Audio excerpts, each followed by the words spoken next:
পাগল বলে না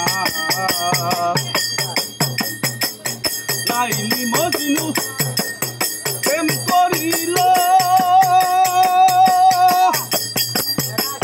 ইতিহাসে নাম লিখাইল একজনারে করলে আঘাত ব্যথা পায় আর একজনা লম্বা চুল রাখিলেই তারে পাগল বলে না ওরে পাগল দেখলে পাগল বলো আসল পাগল চিনলে না লম্বা চুল রাখিলেই তারে পাগল বলে না। মারহাবা, সুন্দর হয়েছে, আলহামদুলিল্লাহ।